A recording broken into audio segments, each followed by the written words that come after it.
Welcome to another devlog for my game As Time Surrenders, which is a bleak stealth action game. So let's see, let me show you what I've been working on this week. Besides some polishing from the stuff you saw, fixed a little bit of the animation blending and stuff like that. Fixed up my code as well, but anyway, the main thing I worked on is the pistol, right? So we got the stealth pistol here. Yeah, the shooting, of course. You have particles here. I don't know if you see them. I wanted it to look really intense, so I gave it some crazy particles here when you shoot metal. Got reloading.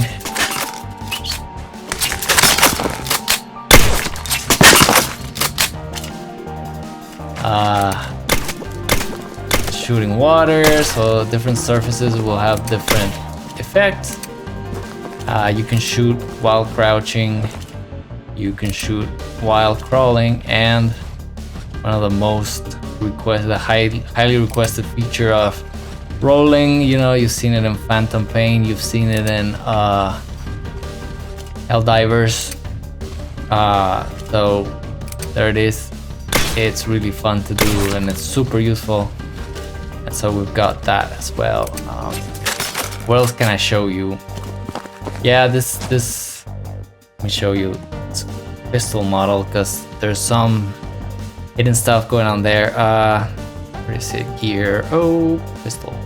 All right, my 3D artist, Dude Guy 3D, who you should be following, by the way, made this amazing pistol, which is silence, and as you can see, it's got this little battery connected to a flashlight, which it's not a regular flashlight. It's not to light your way. Instead, it's gonna do this sort of like flash to blind enemies. Ammo is gonna be sort of scarce.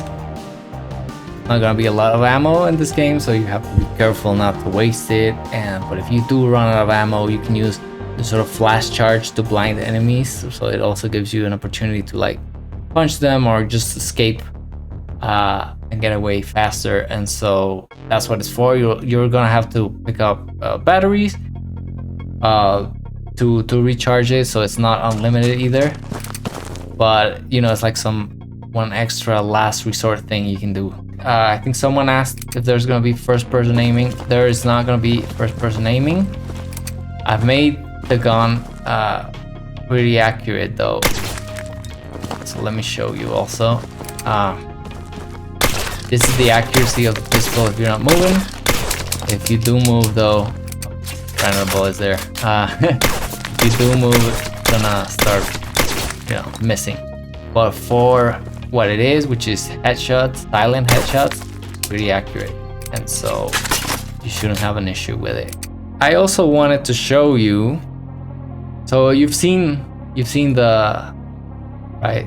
You've seen this, which is the stealth suit, one of the stealth suits that you'll find in the game. But this is not the main look of the character. So let me show you what happens here if I change the character skin to the survival gear. This is the character. This is your character who you'll be playing as, who is a hero who failed to save the world, and the game is about what he does after that. So here he is. He's put together his outfit sort of like as good as he can, made of scraps, and I gave him that little blinking. Good Guy added those, and I just made it so that he blinks from time to time. Looks real nice. So yeah, he puts together his gear and he sets off on a mission. I'm not gonna tell you what it is yet. But here he is, right? And so I'm very happy with how he looks. You'll be able to use his cyborg eye. Let me show you him up close. It's got that cyborg eye, and so you'll be able to use it for scouting and things like that. It's not like a cheating sort of thing where you can see through walls or anything like that. No. But it'll have some features that you wouldn't see on a normal scope, right? It's got these enhancements. So I also wanted to answer some of your questions, but first I want to thank my patrons for supporting this. It's amazing. They thank you so much. And if you want to join the Patreon, links and all that in the description.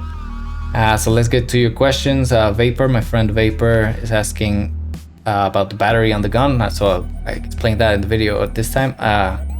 Yeah, so the battery is for these sort of flash charges that you can do to blind enemies. It's not really to light your way, because it will be well lit. Even the night will be visible, you know, you'll be able to know where you're going. It's not that kind of like super dark game. What else? I got another one here from Spirit, and they're asking about what inspo comes from Ground Zeroes, which one from Snake Eater, which one from Splinter Cell, etc. From Ground Zeroes is the character movement and the layout of the level, that kind of open level, but it's not open world, just like a big base that you move in, and you can do different types of missions in the same base. I'm hoping to have multiple of those, not just one base, but that's it. Snake Eater, there's also part of the movement, some of the CQC stuff. I wouldn't call it CQC because I am not allowed to, but just, you know, punching, rolling, holding enemies up, that kind of stuff is there.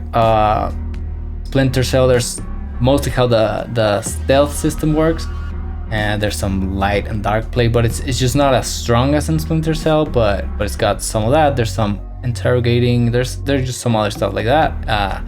There's also other games like Origami 2. I like the way the missions there are structured and how you can replay them in many ways, and how they're like, you know, intense and fast. There's some of that too. Someone asked, yeah, I was praising Portable Ops Plus, not normal Portable Ops, but Plus. I was praising that on Twitter, and someone's asking if I'll have a similar mode where with randomized maps and objectives. Stay tuned. That's one of the plans, but I don't want to talk about it too much yet. But I do want something. And there's another question about replayability, unlockables, ranks. So all the missions will give you a rank. I hope to have different difficulty modes for the missions. There will be skins to unlock. Like I mentioned here, I've shown one survival outfit and one stealth suit, but there's more that I haven't shown, and well, let's leave it at that. But yeah, there's stuff to unlock, and something that one of my goals with this game is that it has replayability, and that you just want to stay and play it a lot.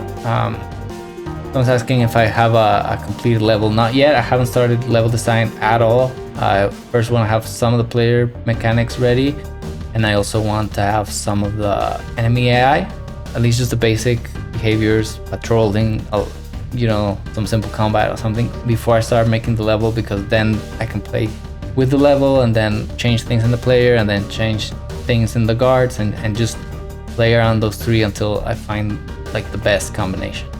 And yeah, Cloudy's asking, should I play your previous games to understand the story and the universe, or are they all standalone? You do not need to play any of them. This one is related to No Sun to Worship in the sense that it's the same world, but you don't actually need to play it. There's no direct connection in the story. There's not the same characters or anything like that. It's the same world. On my Patreon, I have a timeline of the whole No Sun universe, which is Undetected, No Sun to Worship, and then this game As Time Surrenders. But you don't have to play them to know. I hope you play them though, just because they're good. And the other, all my games are connected somehow, and they have Easter eggs or like some link. So in No Sun to Worship, there's a big alien ship, which is also an Understar, Long Cold, and the Chameleon appears in No Sun. So there's some connection there, but you don't need to play them. So if you just want to play this new one, you can wait for it, and you'll understand all of it by playing that one. So that's it for now. Send me any questions you want in the next videos, or just hit me up on Discord, whatever, blah blah blah. Subscribe. I don't like when YouTubers do their whole spiel, so there you go. All the links down there. Subscribe, and thank you for watching. That's the main thing. Thank you very much.